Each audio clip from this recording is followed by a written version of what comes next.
Welcome to Life, Lessons, and Laughter with your host, Glenn Ambrose.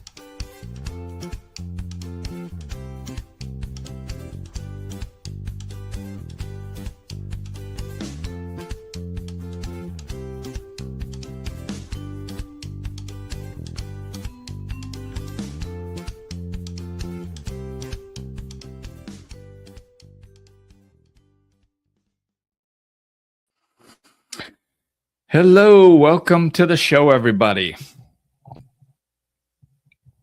Welcome, everyone. This is actually a topic that I think about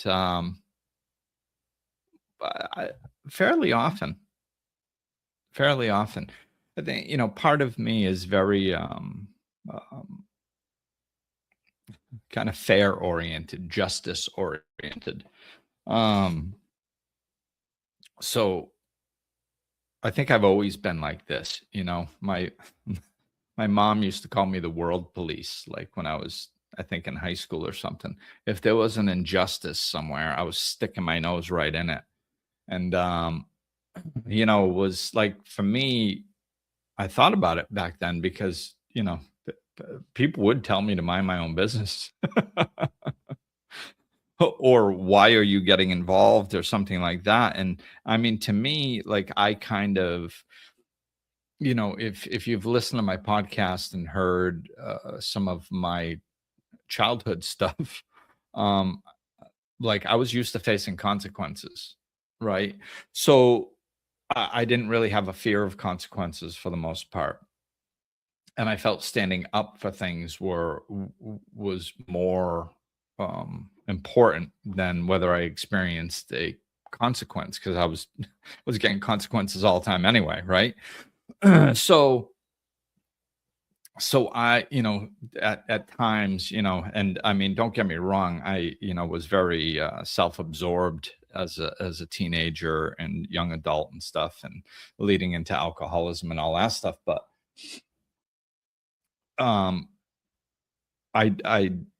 there were times when, like, if somebody was getting picked on that couldn't defend themselves, I would jump in. Or if somebody was saying, something that I felt was not fair, I would jump in. So, like, I did have that aspect to myself. And so I guess that I think it's a very strong part of me and my personality, and I do it for myself as well. And then, to me, just doing it for other people is it makes sense. Like, why wouldn't I? You know what I mean? Like, we're all one. So, so why not? A lot of times now, as I've gotten older, I've learned to discern a little bit. Not everything. I don't run around sticking my nose into every little thing, because there's a time and a place for everything. but I think about it, and I contemplate it, and I look for solutions and answers. And really, what's been bubbling up for me lately is this idea of, like, okay, like, we've been trying to end sexism and racism for a long time. Where are we? Where are we in this journey? And how do we reach the goal that we're aiming for?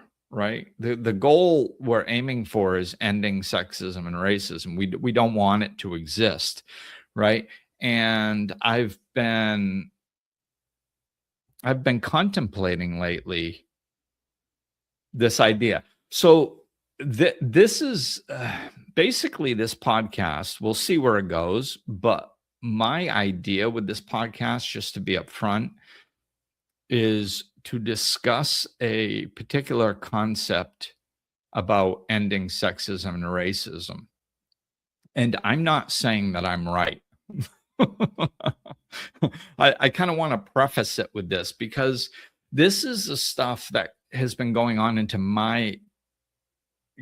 inside my head. And and every once in a while I'll look into a little piece of evidence and bring it up to somebody that I respect their opinion, and maybe have a brief conversation and touch on it for a few minutes and then let it go, and then see something else that kind of sparks it and stuff like that. And so this is the inner musings of Glenn Ambrose's head. You know, I don't know if I'm right. It's just I'm kind of looking at it this particular way that I'm going to get into, and it kind of seems to make some sense to me.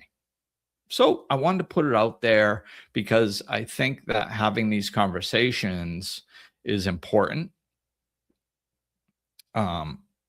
If we want to solve things, you know, we can't not talk about things that are problems and then expect them to solve themselves. So, so I just kind of wanted to bring up the conversation and plant some seeds in people's heads, and, you know, maybe get some feedback about what you guys think of this, you know. And if you're watching the video, of course, feel free to type in your responses as you're watching. But just so you know, these things, they say it's a live stream. They just stream. I pre-record them. So I'm not actually live when this video is being played. That's why I don't respond in present time. You know, I've done lives in the past, but if I'm actually live, I'll let you know. Generally, I'm not. So then I would have to go back and listen and watch my whole podcast to see.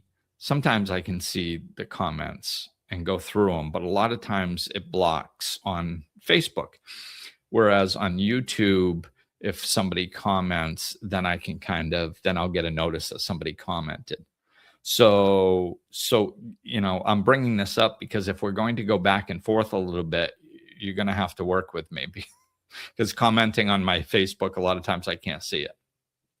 So feel free to private message me, email me, comment on YouTube. I believe I see all of them on YouTube. I get a notice. So yeah. So here we go. We'll dive into it. So this concept that I wanted to discuss, and I'm going to say one more thing before I bring up the concept, because I believe it's very important. What sparked me to do this podcast today was this video I just watched from Eileen Gu, the Team China free skier. If you haven't seen this woman, go search her videos. I saw one that I was very impressed with, where she was like, a reporter asked her if she was disappointed not getting a medal, and her response was phenomenal. And then today I just hear her talking about neuroplasticity. I'm like, what? and it's one of the most beautiful, profound, empowering, insightful things that I've heard anyone say. It's amazing. So search neuroplasticity. Just to give you guys an idea of what I'm talking about, basically, this reporter asked her, do you think before you respond to questions, because your responses are so thoughtful and well said, and you answer immediately, and it doesn't seem like you're thinking. Could you take us inside your brain? You know, as a question / compliment. And she said, basically, you know, I'm paraphrasing here. She said that she's very introspective. She spends a lot of time inside of her head, and in a good way. And she journals a lot too, which I think is very important that she says that. So it's not all stuck inside your head. If you're stuck inside your head all the time without talking things out with other people and without journaling can actually be an outlet. It's not the same as talking to other people, but it helps, because if you don't do those things, weird stuff starts making sense inside of your head. Writing it down actually gets it out of your head. So like, if you're way off base, sometimes journaling, you can see it. If you're starting to get crazy, you can kind of catch it when you're writing it down. You're like, wait a minute. This is why sounding boards work with people. Like when I was working with a life coach many years ago, a lot of our sessions were, not all of them, but a lot of them were me using her as a sounding board. So I would say what was going on inside of my head, and I knew what I should be doing and how I should be thinking, but it got kind of jumbled up in my head. I was busy, starting my business and a single parent, and I was in the middle of a custody battle at that time. I had a lot going on, so I would get jumbled up inside my head, and I would say things to her, and I would catch when I started veering off center. And then I would go, okay, wait, no, that doesn't make sense. I don't know why I was thinking that. I should be looking at it from this angle and doing this. And then she'd confirm, like, yes, that's correct. So it was very helpful. My point is, we can't stay stuck in our head, and her journaling helps her with that. And it's probably not only her outlet.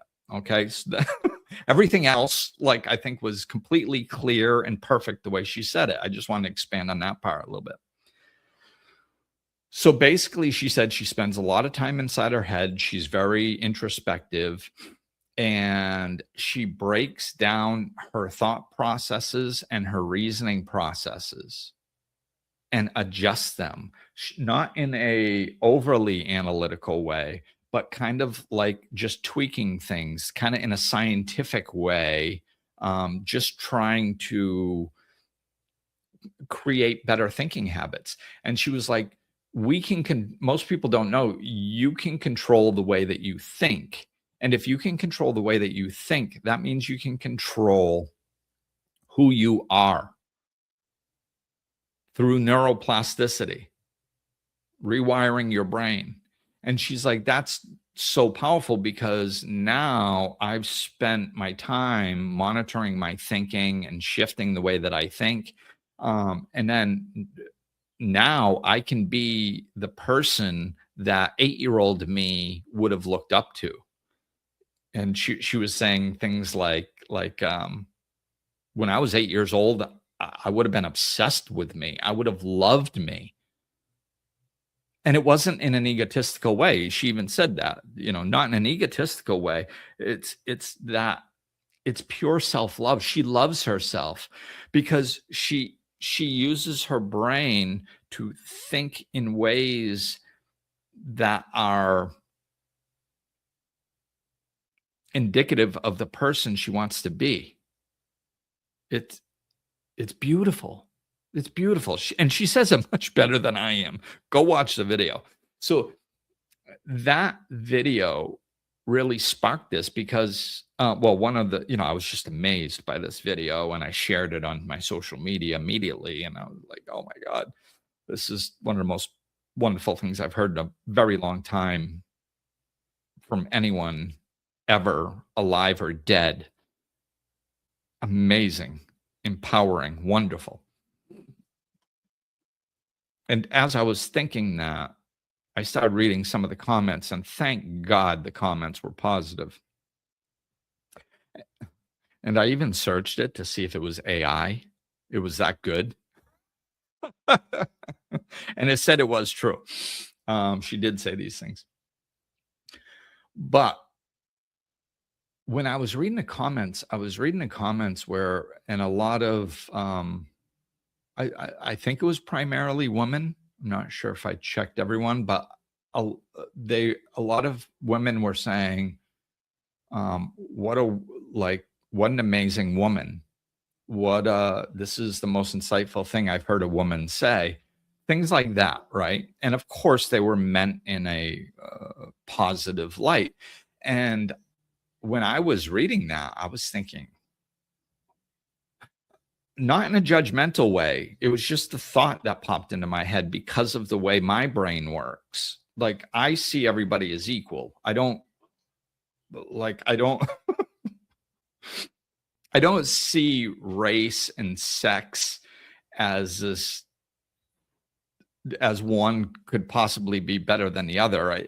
Like, to me, it's kind of silly. I mean, we have people from every race, creed, color, background, and sex that have reached the pinnacles of what human beings are capable of by this time in human history.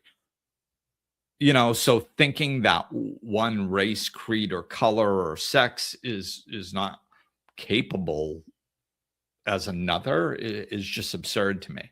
So when somebody said, when I was reading these comments, I noticed my response, and because it was a positive response. Wow, this is the most insightful thing I've heard from a woman. Let's say that was one of the comments, right? And I'm going, insightful things you've heard from a woman. This is the most insightful thing I've heard from a human being, alive or dead, like ever. This is wonderful, period. Not because she's a woman, not out of a woman's mouth. Like, to me, like I said, I didn't get upset over it, not in a judgmental way, just in an intellectual way. I was thinking, like, but that's kind of cutting her short. It's the most insightful thing that you've heard from a woman. Why would you say from a woman?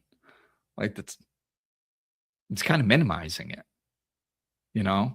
That's like saying, well, like, women aren't as capable as men. So, like, for a woman, this was really good. Not as good as a man, but good for a woman. That's kind of the unconscious implication. And like I said, the unconscious implication, I don't think the person meant it that way. It was just kind of how my brain was processing it. I'm thinking, like, if you section off, so this is kind of where I wanted to go with this podcast. If you section people off and say they're the best for their race, or they're the best for their sex, then it basically implies that they're not the best, because you're not comparing them to the whole, right? And why shouldn't we at this point? Why shouldn't we compare them to the whole? Like, why should they be the best of half the people on the planet when I actually think they're the best of all people on the planet? Right? So, like, I've thought this way for so long that that's kind of how my brain works at this point. And because my brain works that way, I know that it's possible for other people's brains to work that way. And I think that that's where we need to go. So here's my theory, hypothesis, experiment, whatever. This has been coming up, I don't know, for the last few years here and there. And I'm thinking, as far as racism and sexism goes, right? Do we need to change tactics at some point to get rid of sexism and racism? Do we need to change tactics at some point? Because I believe that the affirmative action type stuff, when you have a sex or a race, like minorities and women, who were perceived by society as not being equal at some point in the past, right? And then all of a sudden, and they don't have any legal rights and stuff like this, and then all of a sudden you give them legal rights. It's that, like, that's a big leap to go. You can't just go from, you're not even like, I don't even like thinking about it or really saying it, but it's almost like you're going from subhuman, because they were minorities, and women were actually perceived as less than, which blows my mind that we were at that point. But they were. So then all of a sudden, when you give them the legal right to vote, legal citizens in all ways, like, when you do that, it's going to take time to change people's perceptions. It's not just gonna, oh, they're legal now, so everything's fine. Like, that's not how it works. Like, it's the way we think, the way we're conditioned to think, by previous generations, etc. So like, it takes a while. So because of that, I really do see the benefit of having quotas or affirmative action and stuff like that, to say, hey, wait a minute, like, these people were perceived as not being equal before, and we're saying that they are equal now. And to get this ball rolling, and to get more people on board, and to give them more chance to thrive after they've been oppressed for so long, we're going to even the playing field a little bit, and we're going to give them some, we're going to recommend quotas, we're going to give them some rights, whatever. I believe that serves a purpose, and I believe it's beneficial, and I believe scientifically that it's been proven to be effective. One of the things that I did is I researched how quotas, what I found out is a lot of countries with sexism and stuff, most countries, it's not legally mandated that you meet these quotas. It's just highly recommended, and companies are made to report their numbers. Okay. So actually, by law, most companies don't have to have a certain percentage of things, at least in the United States. They're recommended to, and they might even have to explain why they don't. But by law, they're not mandated to. So the countries that have mandated it by law actually saw a quicker increase. Of course, it's mandated by law, so you have to comply for the most part. So of course, it's going to be more effective quicker, right? But even if it's not mandated by law, they see a steady increase. So that tells me that these types of things are effective and they serve a purpose. And if they're effective and they serve a purpose, I like it. Right? So now here we are. Okay. Now, these types of things have been in place for a number of years in most places, and they've been effective. Cool. This is my question. Do we ever completely eradicate sexism and racism through those methods by having quotas and such? I don't think we do. I don't think we do. I think we can get, when we start getting around,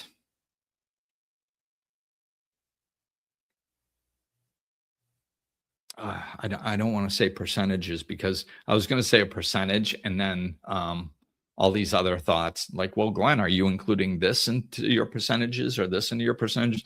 So I'm not going to say percentages. What I'm going to say is, once we start getting, and you can, figure out how to do this in your own mind, I guess, because there's probably different ways of coming at it. But if we can get around the point where women and minorities, for this conversation, I'm probably going to be talking about women a little bit more than minorities, just because that's the train of thought that my mind was on. But I think we can apply it to minorities too. The same concept, right?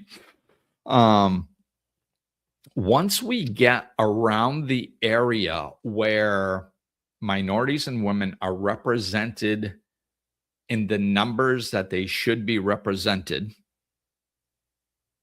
that's fair and equal to all. Once we get around those numbers, close to them, maybe not, I don't even think hitting them, because I think like you have to have a little bit of fluctuation there. Like if you're at, now I'll use a percentage, but in a different way.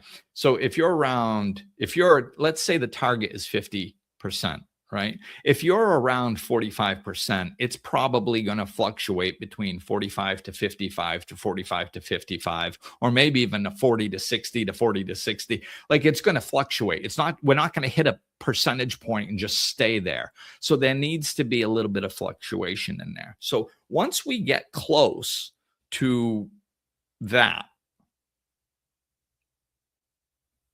I'm wondering, should we start not sectioning off everything anymore? Because at the end of the day, if you are reinforcing the fact, if you're reinforcing the idea that you are separate from other people, can you ever be free of separatism? Right. And I don't mean in a physical way. I know some people are going to try going in the direction of bathrooms and sports. I'm not talking about any of that. I'm not talking about physical. I'm not talking about anatomical.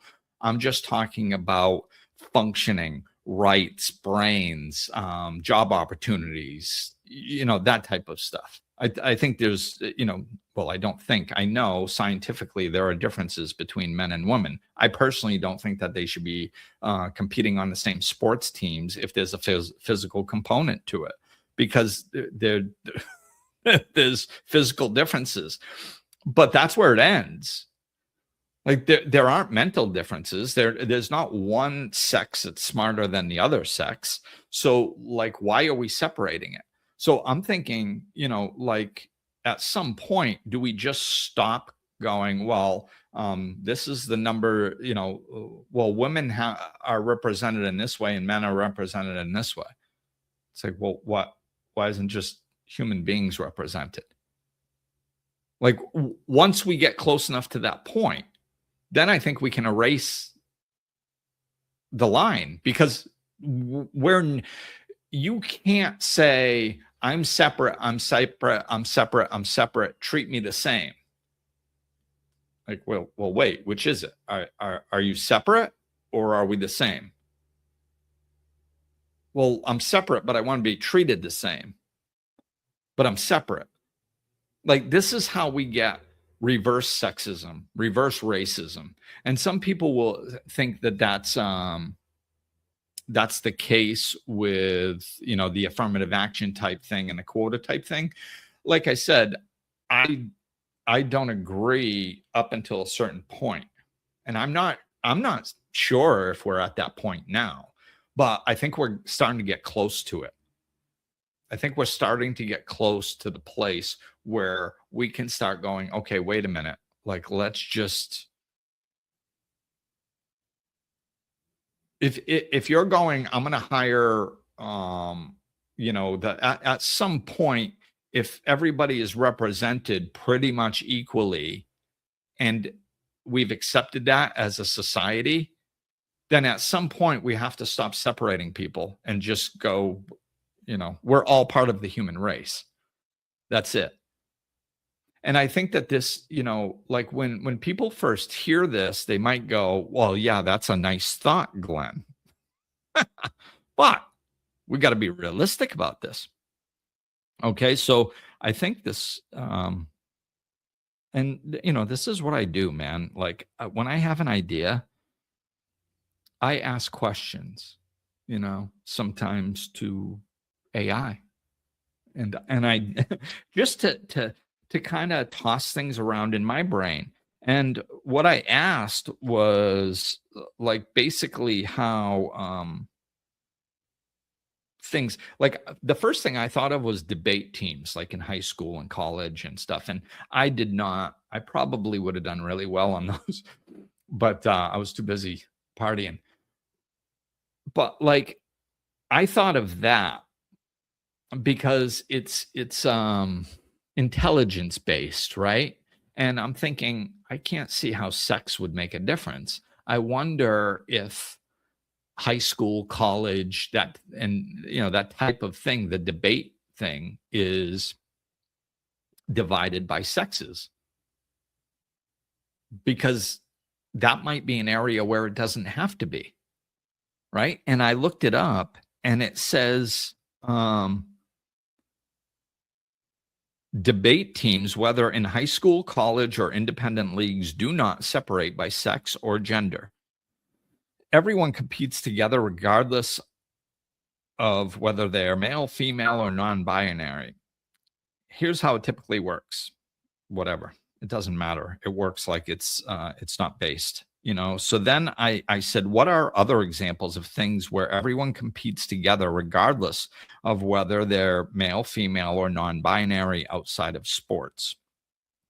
And what I got was academic and intellectual competitions, debates, math competitions, science fairs, spelling bees, quiz bowls, mock trial competitions in the UK, artistic and creative competitions, music contests, dance competitions have some. I know some they have based on sex, but some they don't. Writing contests, poetry slams, film festivals, photography contests, painting, sculpture expeditions, design competitions, gaming and technology, esports, coding competitions, hackathons, business and innovation and public service, startup pitch competitions, entrepreneurship challenges, leadership and scholarship programs, mind and strategy games, chess, Go, poker, bridge, Scrabble, crossword competitions, etc., etc. So this is what I'm talking about. We're already doing it in all these other areas. So this isn't, maybe that's why I felt more confident in doing this podcast right now, because I've been thinking about this for a while, and I'm just thinking, it's always been that concept, can we ever be equal if we are focused on our differences? And I don't think we can. I just don't think we can. I don't think we can ever perceive ourselves as the same as other people if we're focused on the way that we're different. And it's just second nature, and to view other people as different. And I think we need to erase that. And I know that it's going to take time. I'm not saying that we can snap our fingers and just start, but I already think like this. And I've thought like this for so long that I feel like this. This is a truth to me. There is no difference between me as a white male and any female on the planet or any other race. One of the smartest women I ever dated was a black female from Haiti. One of the most intelligent women I've ever dated.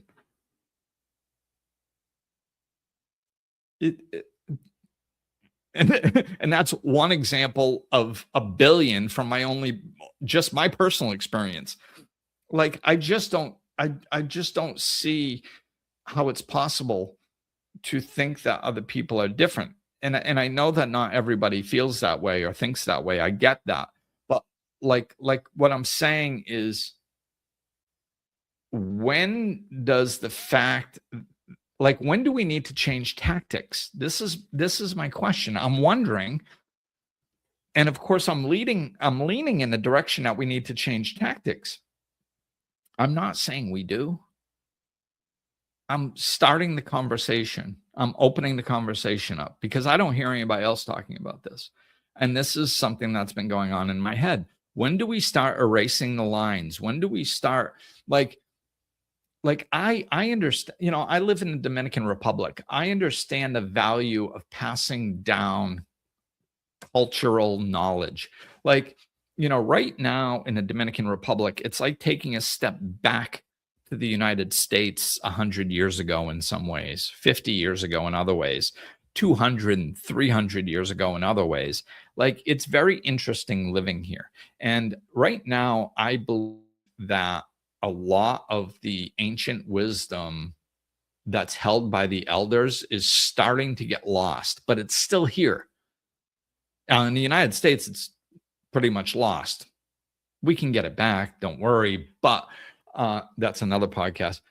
But it's like I understand the value of passing down cultural ancient wisdom and information and participating. One of the things that I love about the culture in the Dominican Republic is that I don't care if the child is 5 years old or the grandparents are 105. Everybody knows the same music. Of course, they have modern music here too, but like they will play music that's been passed down generation to generation to generation to generation to generation, and they all know all the words, they all know the dances, they all like, and it's just this big cultural thing, and I think that that's beautiful. So I'm not trying to erase culture. That's not what I'm talking about, erasing culture. I'm talking about erasing the idea that culture makes us different, because it doesn't. The only time, the only time we talk about culture making us different is when there's a problem. We never use it in an uplifting way. We're like, unless we're trying to uplift ourselves to put down others.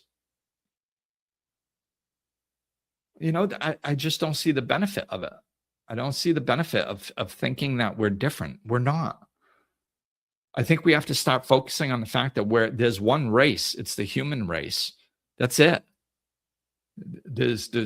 I mean, like where there's obvious differences, like in physical makeup, well, then I can see having, like I can't. To me, it doesn't make sense to have a bunch of men playing against a bunch of women in football or hockey or things that are extremely physical, and there's an obvious strength difference. I don't see the point. Like that's like pretending that there isn't a difference between men and women physically. Well, there is. Like it's scientifically proven. Men generally have more muscle mass. Not, there could be a woman that could have as much strength as a man in a particular situation, possibly here and there. But as a general rule, I don't think that they should be competing against one another because there's an obvious difference. But I'm talking from a mental and capability standpoint. When do we just say, like, we're all, when it comes to intellect and capability of performing job tasks, we're all the same. It doesn't matter your race or your sex. It just doesn't matter. I believe that's the only way we're going to get rid of sexism and racism once and for all. And even then, there's probably going to be some people that have twinges of it.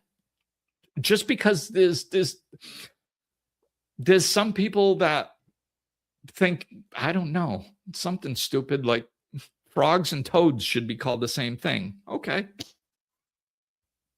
Some people think that's a very important thing. Okay. Whatever. Who cares?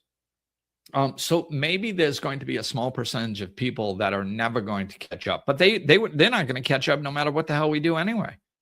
Right? I'm just saying, once we get close to that point, do we need to change tactics? Do we start erasing the lines? Because that's the only way we're ever going to look at each other as equals, is if we look at each other as equals and we talk to each other as equals. It's the only way we can ever become equal. We can't be equal by reinforcing the fact that we're separate.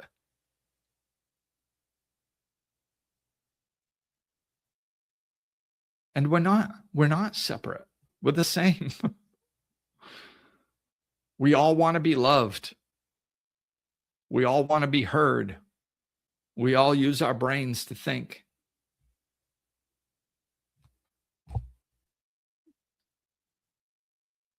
So that's the crux of it.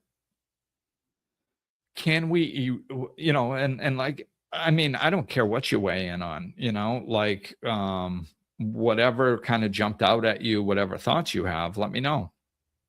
Like, is the concept of erasing the lines and just treating everyone as equal once we get to a certain point an interesting concept to entertain and explore more? I don't think we're going to we're not going to implement this in 2027. Don't worry about it.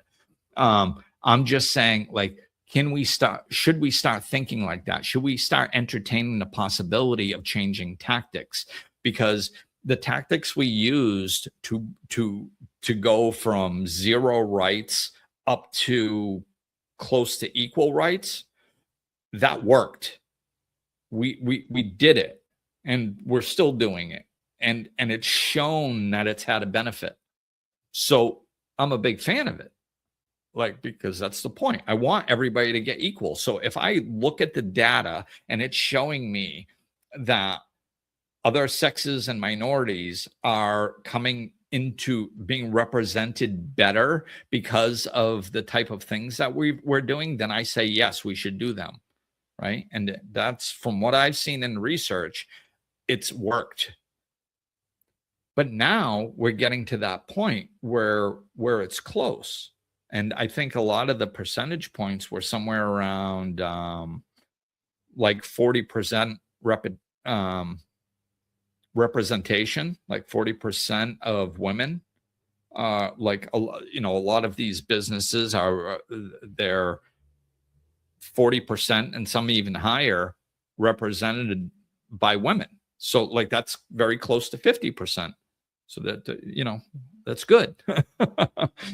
So another way, another thing that you can weigh in on is like, well, is this a good concept, but I don't think we should do it yet. I think we should be statistically at this point before we do it. Okay. That's interesting. It's a dialogue. It's and that's, I think that this is, wow. Yeah. Yeah, this is actually an important part. I was about to wrap up, and one of the things that I've seen a lot lately, which I really don't like, is it's socially acceptable to bash men now. And it's, of course, I don't like it because I'm a man, but what I don't like, if it was just hurting me, I think I could deal with it.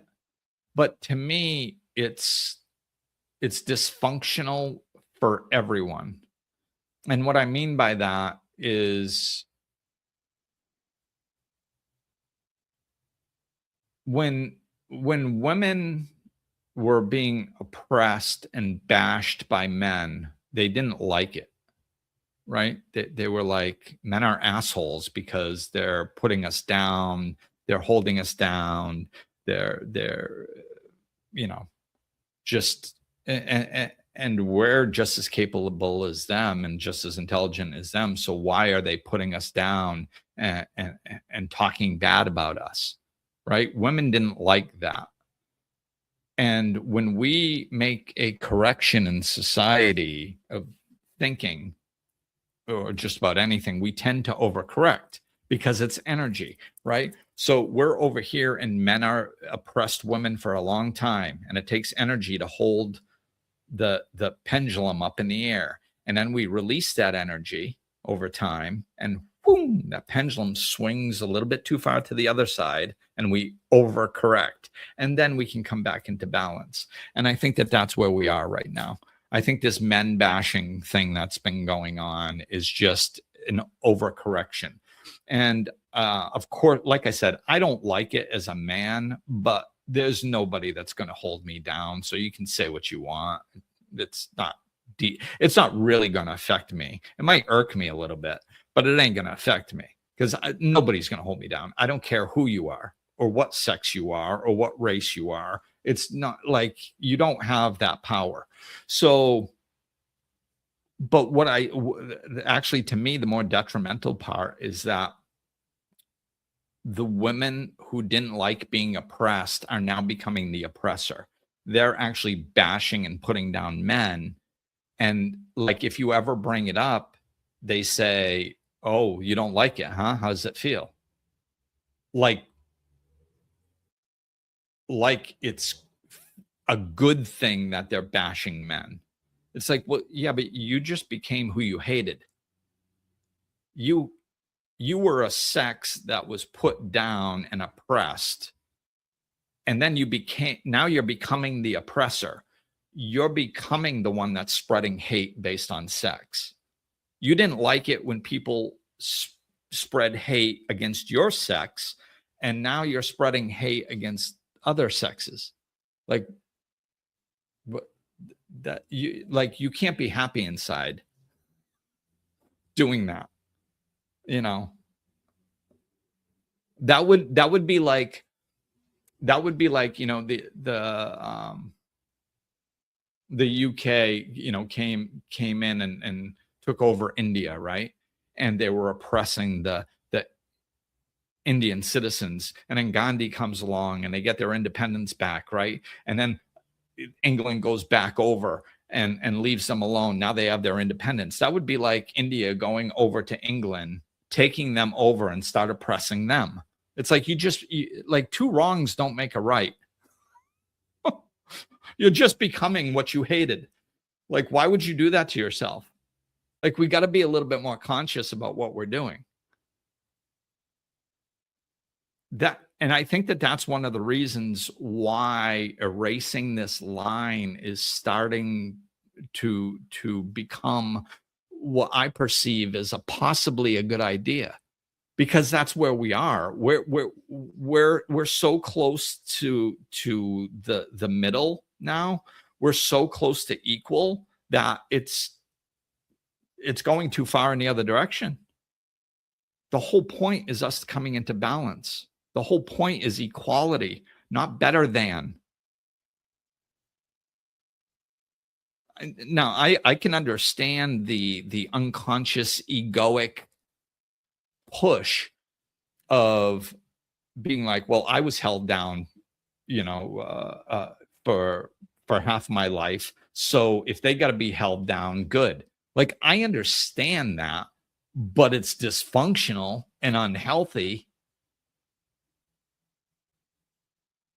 It's negative energy. It's bad. It's bad for the earth. It was bad when men were oppressing women, and it's bad when women oppress men. It's just bad when anybody is oppressed. It's bad when minorities are oppressed. It's bad when any human being is oppressed. Period. So our goal is to not oppress one another. It's not to swing from one sex oppressing over to the other sex oppressing and saying, oh, they deserve it. Like, huh? I don't know. And I believe it's because people don't slow down and think deeply. They just act emotionally. Because it happens in all arenas. It's not just women against men or men against women. It happens in all arenas where in politics and all kinds of areas right now in society, somehow we've decided that two wrongs make a right. And I don't know where we got that idea.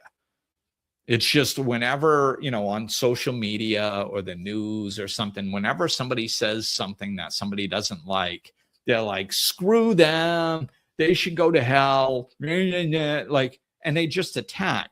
It's like, so like somebody will attack somebody else and they'll be like, oh, we should kill them for attacking that person.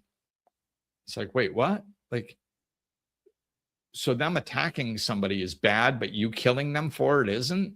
Like, what, you know, that's another area of overcorrection. I think we've found out that setting boundaries is an extremely healthy thing to do in our personal lives and collectively. We've found out that setting boundaries is something we've missed as a society. And I think that there's a lot of people in our society that still need to learn how to set boundaries. But that's one of two things.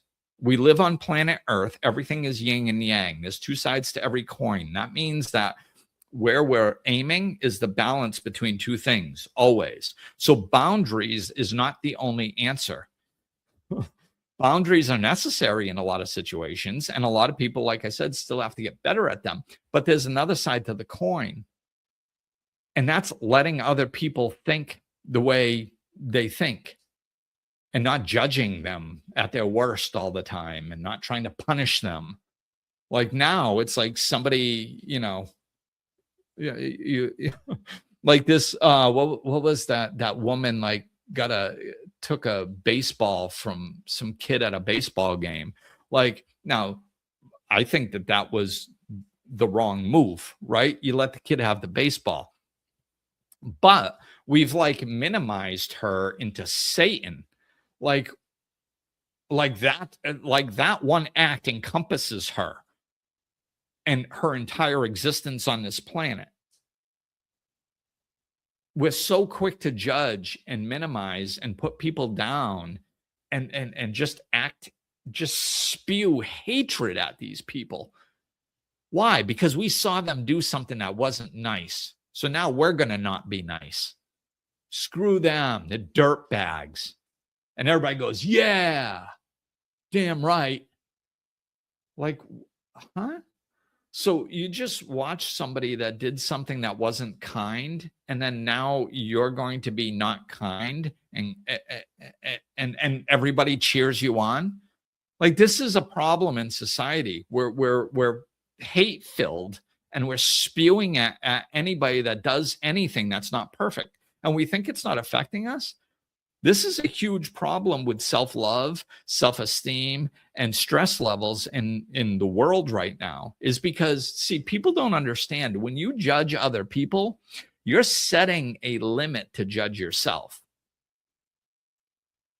So when you go, oh, anybody that does anything like that is a jerk, now you just set that standard for yourself. So like, let's say you're in an unconscious state and you're busy and you're arguing with your kid, and somebody else, some little kid goes up to take the last candy bar, and you were reaching for the candy bar and you pulled it away from this kid, and you didn't even realize you were doing it because you're all wrapped up in the 90 million things you got to do and arguing with your kid, and you don't even realize. Now 14 people just saw you rip a candy bar from a kid, and they're judging you,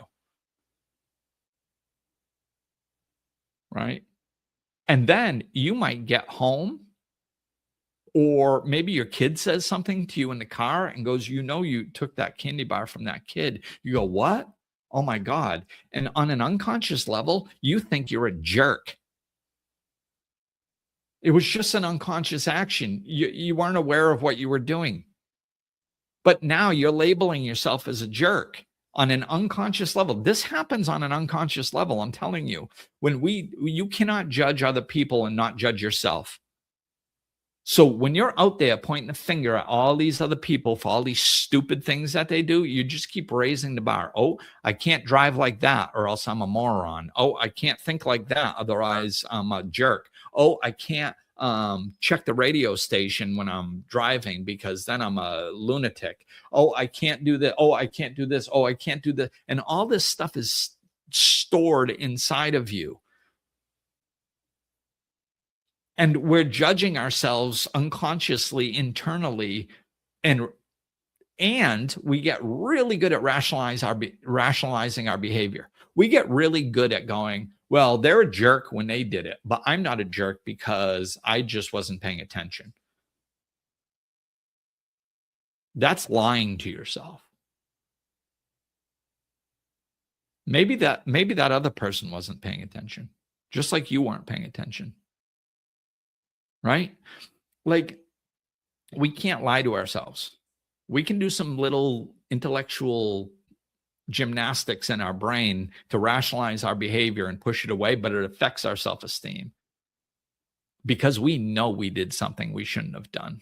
And then we feel like crap. Why? Because we're judgmental. And if we're judgmental to other people, then we're judgmental to ourselves.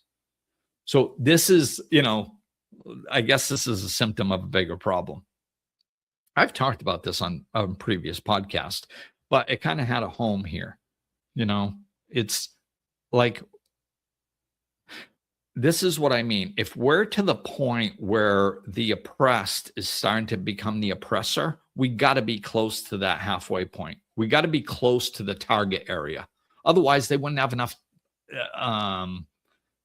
They wouldn't be able to oppress. They wouldn't be able to bash because they wouldn't have any power. Nobody would respect what they say. But now it's that I think that's one of the reasons, that's one of the symptoms that we're kind of getting close to this area where we need to change tactics. It's not that, it's just one boat isn't going to get us all the way there. It's kind of like taking a giant ship, right? This is kind of a cool visual. I like this. Just came up with it. It's like you take a huge ship to cross the ocean, right? And that to me is like the affirmative action and the laws. We had a big ocean to cross and we needed a big ship. We needed extreme things to do it. So we did. And now all of a sudden we get close to the shore and the big boat that was required to get us across the ocean, it can't reach the shore. It's too big. It's too deep. It will bottom out on the sand before we can get to the shore. So now we need to change tactics. We need to change boats. We need to get into a different boat that's capable of this last leg, getting us to the shore of where we really want to go. But it just feels like we're on this big boat and we're just starting to run into the sand and we're just going, hey, crank up the engine more. It's like, no, it's not going to work. We need to change tactics. We need to change boats to get us this last leg of the way. So hopefully that makes sense. Would love to hear your input on this. So thank you. Thank you for listening. Hopefully you heard it with the intention it was spoken. If not, it's okay. All right. Take care, people. Peace.